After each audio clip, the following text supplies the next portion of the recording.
ஒரு வழியாக துபாய் வந்தாச்சு. வெயிட் நான் யாருன்னு தானே பார்க்குறீங்க. நம்ம தளபதி ஸ்டைலில் ஒரு குட்டி கதையை சொல்லி ஸ்டார்ட் பண்ணிடலாம்.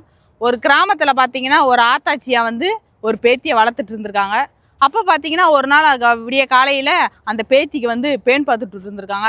அப்போ அந்த பேத்தி வானத்தை பார்த்துட்டு இருந்தப்ப மேலே ஸ்வைன் சவுண்டு கேட்டிருக்கு. என்னான்னு பார்த்தா ஏரோப்ளேன் போயிட்டு இருந்திருக்கு.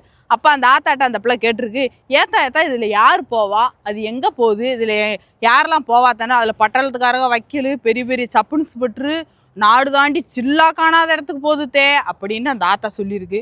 அதுக்கு அந்த பிள்ளை சொல்லியிருக்கு, ஏத்தா இதில் நம்ம போக முடியாதா, அதில் நான் ஒரு நாள் போவேன் தா கண்டிப்பாக அப்படின்னு சொன்னப்ப அந்த ஆத்தா வந்து சிரிச்சிருக்கு. யாத்தே அப்படின்னு சொல்லியிருக்கு. குட்டி கதை வந்து நல்லா இருந்திருக்குன்னு நினைக்கிறேன். அந்த பேத்தி வேற யாரும் இல்லை, நான் தான். பேச்சிலே தெரிஞ்சிருக்கோம் உங்களுக்கு.